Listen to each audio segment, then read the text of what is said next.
Hello, folks. You are listening to the Deal by Me podcast with Dr. James W. Smith, your host. This is where we ask guests to tell us your story.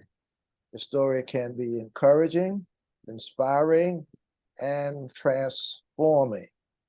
Today, we have with us Angela Santi, who is very interesting individual that will share. She is, she believes that even those who have achieved what others have defined for them as the highest level of success deserve to truly, deeply love and live their one life to its fullest. She believes in a world where successful and light-hearted entrepreneurs create a top-down revolution, empowering every single person that works with them to do the same and create a new culture of the workplace. What a powerful story. You're going to hear this today from someone who is from the Italian descent, vacate in all types of places, a very interesting person. Today, we're going to enjoy her as she shares with us today. Angie, I hope I'm pronouncing this correct. Angela. Angela. It's good to have you come on and be a part of our podcast today. I want you to first, before we get into a nice discussion of what you do, you kind of give us a little bit of your background, where you are as we are sharing this morning, and anything else you would like to say to listeners of this podcast. Fantastic. So, Dr. James, thank you very much again for inviting me. I am super excited to share what I can share to inspire your audience, everyone that is listening for us. So, well, I have a very, very long life, not in maybe it's like a concentration of experiences. I like to say that, first of all, I'm Italian by birth. I was born here in Italy. I live in Italy and work remotely, work worldwide. But I'm cosmopolitan, as you know, like my heart is in the world. I like to embrace all the people in the world, and like connecting with those sort of people is one of my passions. So I like to say that I had 4 lives minimum, because each life was characterized by something which is very clear, and then it changes abruptly, and I had to restart. Sometimes I did it intentionally. Some other times life kicked me out of my comfort or discomfort zone, where I was like, I'm not moving, and then well, so very, very quickly, the first life was a very lucky life. My parents gave me everything. I come from a family of multi-generation entrepreneur, and they really empowered me, and they really told me, you have to follow your passion, your talent, and I did. And one of my passions was traveling all over the world, and again connecting and learning English. And as you know, like when you connect the dots in your life, many of the experiences that I had at the beginning of my life now are coming together with the other experiences. So I really travel all over the world. I got a university degree in English and American literature and linguistics, which has become part of the way I empower people now.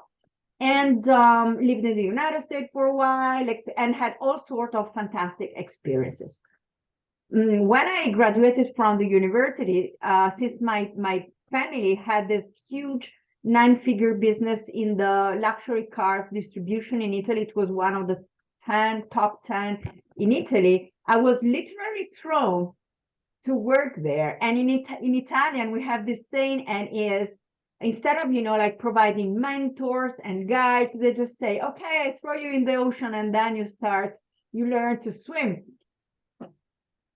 Which, yes, it's good, but like you learn and then you drown and then you learn and you drown, and it's kind of complicated sometimes. And there, what I decided to do is, okay, I will leverage what I can do and again my talents. And I started working in the HR and organizational development because this is what like my heart was guiding me there.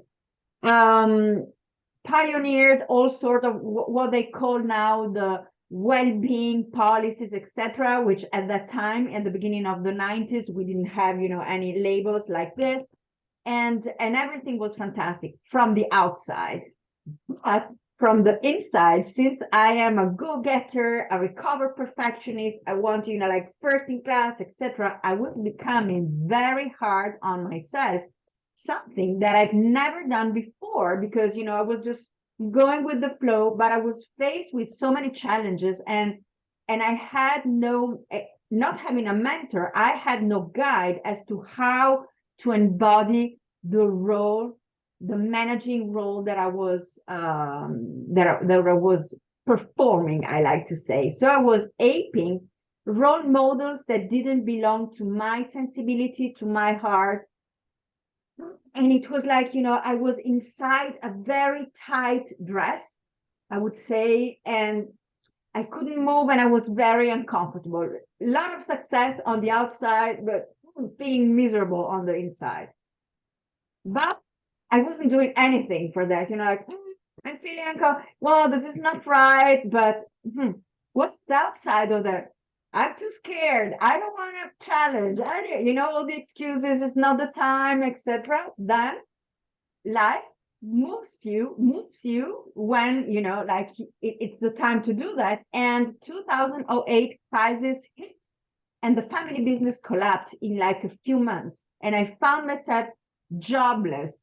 I found myself, without the family, because my employees, we had like 600, they were my family, like enlarged family, with no identity, because at the time I was identifying myself with my role in the world, and not with myself. Big mistake. So I did, like, what am I going to do now? And I could play the victim or move on. And I decided to move on, because I was like, come on, what are you doing there? And I moved on, leveraging my experience and my talents. And this is when I started to build my own consultancy business, which by trial and error, and by assessing at the time what I liked, what I didn't like to commute, for instance, So I decided, what? I've changed my life once. I've embraced this challenge and I can do it again. So every time I find that I'm not in my zone, that I'm not in something that really lights me up, I change it. Okay. So fast forward to 2016, I decided to move all my business online, which for the Italians were impossible, to do business online. I was like, no, all the Americans are doing it. And I hired an American coach to do that. And everything really expanded even during the pandemic, when everyone was connected. And now I have systematized my methodology with this name, the Dolce Vita methodology, which means the sweet life, the good life, where Vita is an acronym that I use to explain everything. But I don't want to be the one who speaks all the time. Let me ask you this, because no listeners would want to get a better feel of this leadership style. And it's called Dolce Vita. Dolce Vita. DOLCEVITA. And it's a type of leadership style. Am I correct about that? All right. So with this leadership style, would you share with listeners how this leadership style works, or what the purpose of this leadership style? And I'm asking this because listeners of this podcast who are leaders, maybe in their communities, in their churches, or wherever they may be leaders, may really want to understand where you are and what you are sharing with them when you talk about the Dos Vitae leadership style. Okay, would you tell us a little bit about that? This is a fantastic question. So, La Dolce Vita, first, I made it a leadership style, but originally La Dolce Vita is the signature Italian lifestyle. And if you've been to Italy, you know that Italians, like to take their time. They work to live, they don't live to work, they connect all the time, and they really value the human being, the family, friends, and enjoying life and living life to the fullest, enjoying the moment, enjoying, like the Dolce Vita can be, riding a yacht or a Rolls Royce, but it can also be, like riding your bike or taking a walk, something very simple that you like to do and that you can enjoy. So Italians says pleasure meaning positive pleasure all the time, because pleasure, good pleasure, I want to say, is part of our lives. So how it has become a leadership style. So the Dolce Vita is not only a behavior, but it's an approach to all aspects of life. It's not being too hard. I mean, taking things seriously and committed, but in a light-hearted way.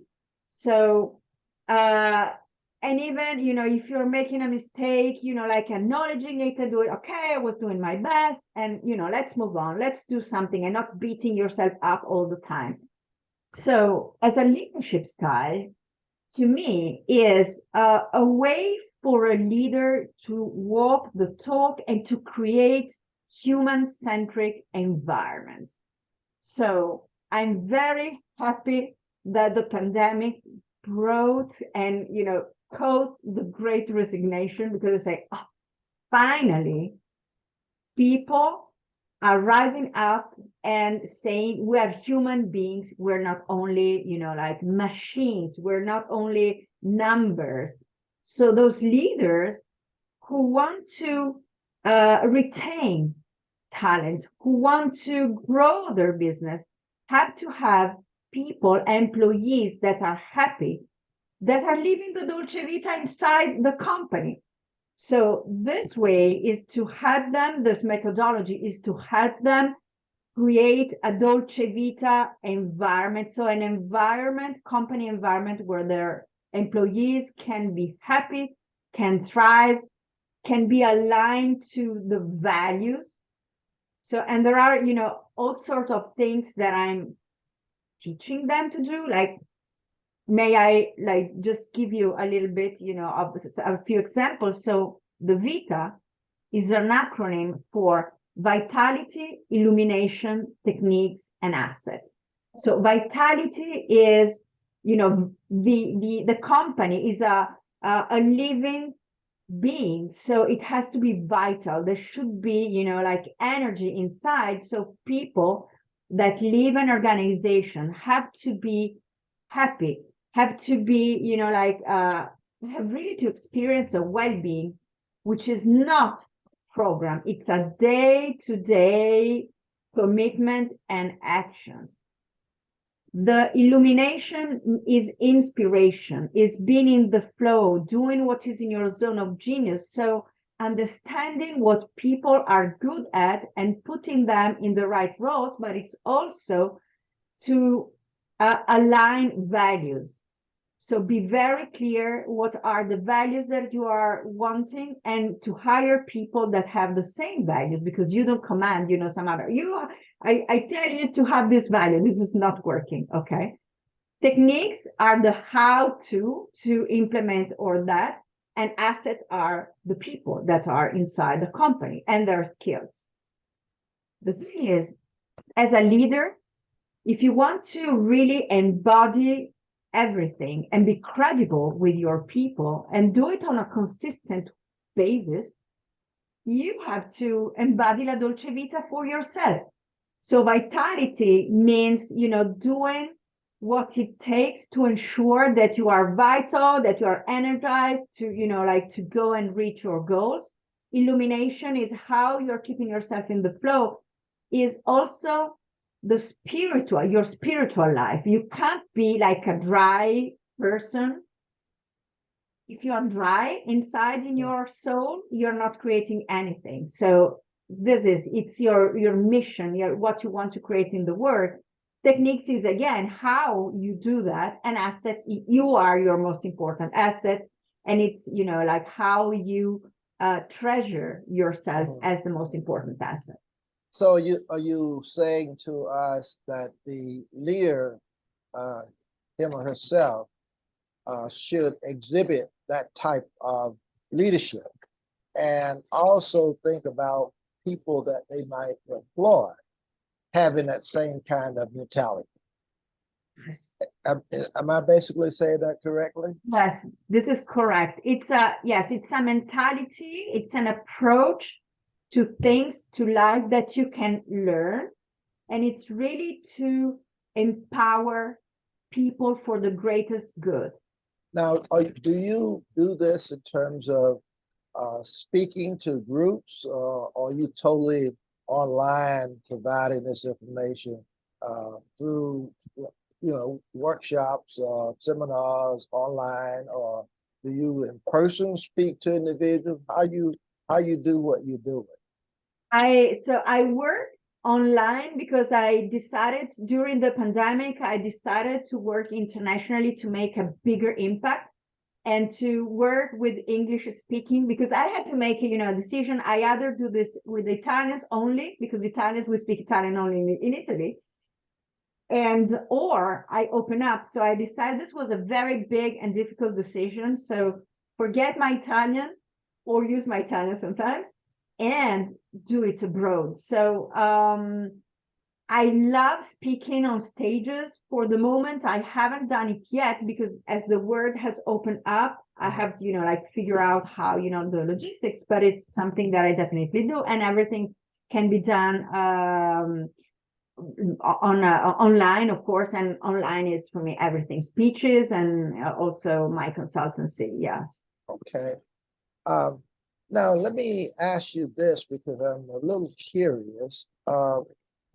You mentioned a little bit about how it works. And so I want to just ask you,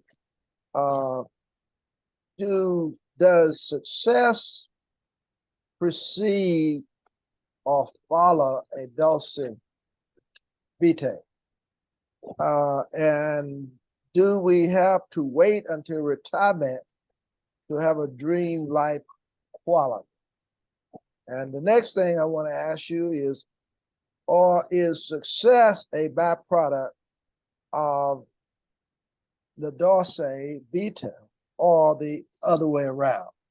And I kind of got that from your talking, and from some things that folk will ask you. So I want to have you elaborate on that. Okay, so to me, La Dolce Vita is a component of success, so it comes before success. Because as I was telling you before, when I was working in my family business, I had a huge success. I was living La Dolce Vita on like in the outside world, going to all those parties and all those things, but there was no Dolce Vita inside. And when you have no Dolce Vita inside, you can't inspire the other people. Probably you're also resentful about what you're doing, about your job, about your business, because it's taking away important things from you. So to me, La Dolce Vita is really one of the essential components for success, because if you are doing something that lights you up, if you're doing something that you love, and if you give yourself permission to stop when you are, in the hamster wheel, to stop when it's needed and go outside and do some Dolce Vita things. It can be, again, working in nature, meeting friends, staying with the family, helping others, doing whatever lights you up.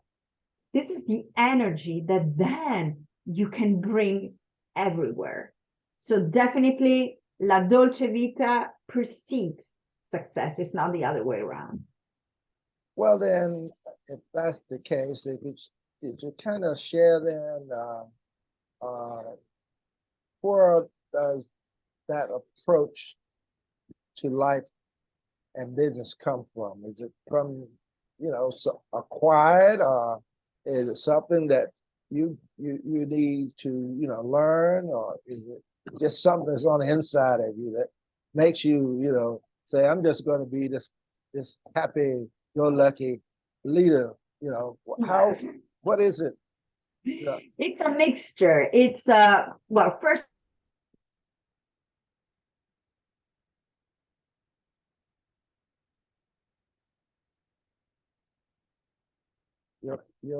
when I'm not having a good quality of life, something is missing, something is working, and I'm not happy, So then there is a cultural thing. I'm living in Italy, which is the land of the Dolce Vita, of the best quality of life. By the way, the city where I am from and where I'm living is the best city as for quality of life in Italy.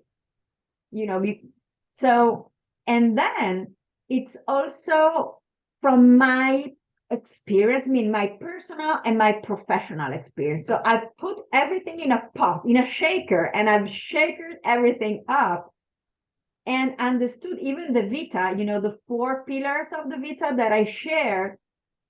It's something that was always there. And I've said, okay, this is a clear way to see it, because the 4 pillars, vitality, illumination, techniques, and asset, are 4 important things, foundational parts that have to be aligned and in balance between themselves and in service to your vision of life and vision of business.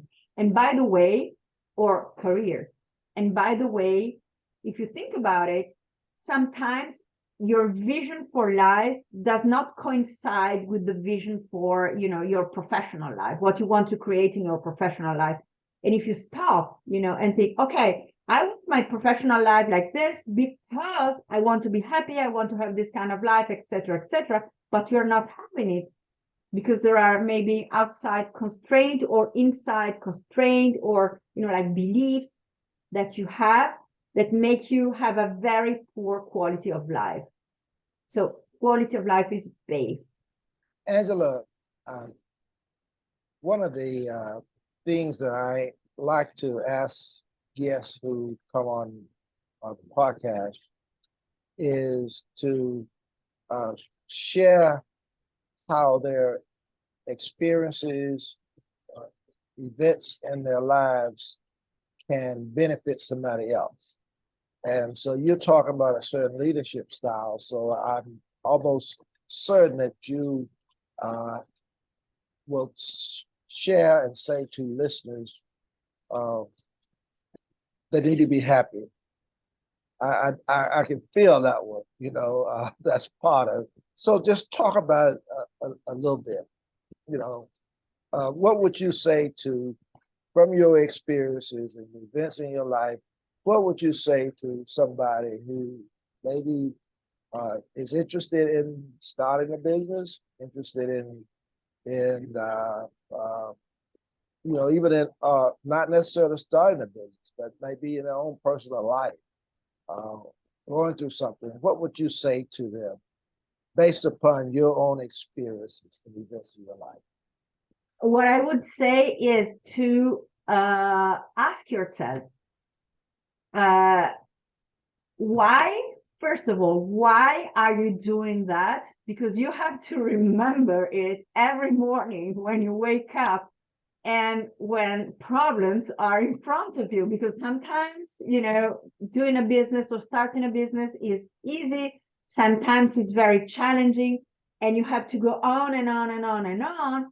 and you also want to bring this beautiful, nourishing energy to what you are creating. Okay. So you don't want to, it's like raising a child, growing a business. So you want to bring the best of yourself every day into what you are creating. So it's very important why you're doing and who is it benefiting, of course, but it also should benefit yourself. This is it. And every time also ask yourself, is this making me joyful? Is it making me happy? Again, as a business owner, you are doing, probably there are at the beginning, you have to do things that you don't like, but it is part of the process. And so it can be like something that you do for a limited period of time. And it's important for learning what it is, because then when you will delegate it to somebody that can do this better than you and have fun, you understand you are in their, you were in their shoes once. And this is also very important. So again, what I would say is always is to learn or to find your way to bring joy in your life, because it's a skill that can be learned, and it's an approach to all aspects of life. You can find joy even in troubles, even in problems, because they are a stone, like a stepping stone to an upgrade. So this is the best, and this is something that I learned from my experience as well. Yeah, because I was about to ask you that. How have those experiences and events in your life helped you, as you've gone through your daily challenges? And I think you basically already said a little bit about that, but you want to elaborate a little bit more on it? So I love challenges. Okay. And when I was a teenager, my life was super easy because whatever I wanted, my parents would do that, would give it to me. So I was challenging myself. As I like adventure, I was looking for adventures all the time. Like I started to travel on my own, alone, when I was 16. And we had no cell phone, no internet, nothing. So it was quite a challenge because, it wasn't that easy and the world wasn't that connected. But it was a very important practical school where I learned, how to, just to find my way, how to hold the line, even though things were going the right way. So when the real challenges came, and the first big one was when my family business collapsed, I was already trained to embrace challenges and just to say, okay, as I'm a go-getter, I go and get, what I want. I want to overcome this. I want to, to take this as an opportunity to create something that is aligned to who I am, to my values, to my spirituality and everything. And I do that. Okay. And of course, when I started my business, it was all up and down, up and down, up and down. And but this teaches me, like okay, this is a way to learn more. And in challenges, there is always an opportunity. So where is the opportunity? And I have to, sometimes I'm like, oh, I'm very, like no motivation here. What am I doing that? But I remember I'm doing this for the good, because I want everyone to be happy. Why shouldn't we be happy? Okay. So, and this gives me, the energy to go on. So one of the things I take it that you will embrace, listeners and even yourself, to embrace a challenge.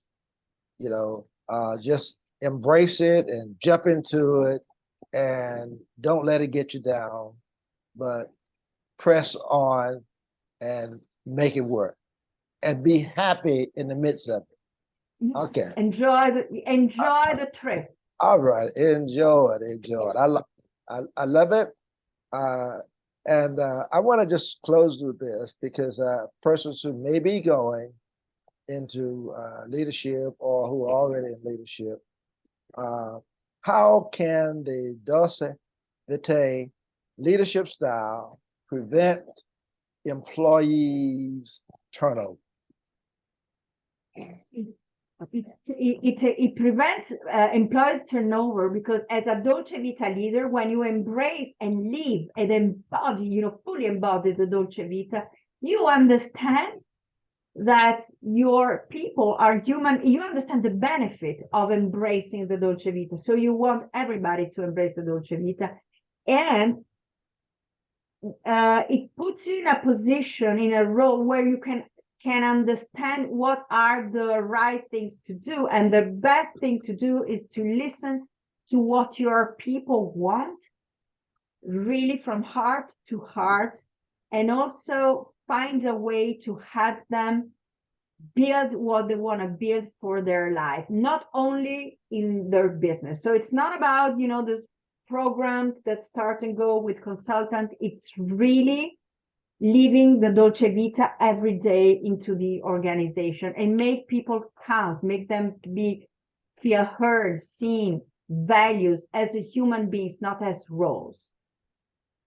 Angela, I've been very thrilled at listening to you today. It's an awesome story, exciting, and I must admit, I had not heard of it, and so I've been educated today, and that's what the podcast is all about: is to educate and hopefully have somebody tell their story so that somebody else can benefit from it. You've done that very, very well today. And so I just want to ask you if there's anything else that you would like to say, and is there any books that you like to share, or if there's a website somebody can go to find more about you. If you want to share that with us, please feel free to do so. So what I would say is something that I always like to say is information is not transformation. So if there is one thing that inspired you today, is put it into practice. Okay, only one. Put it into practice now, not tomorrow, whatever, now. And if you want to know more about myself, you can go to my website, visit my website, which is www.angelasanti.it, like Italia. I got you, and there we have it. Angela Santi, La Dolce Leadership Consultant. I think I got it correctly. Thank you so very much for sharing with us today. I know listeners will greatly benefit hearing or visiting what you have taught and shared with us today. Again, thank you so very much.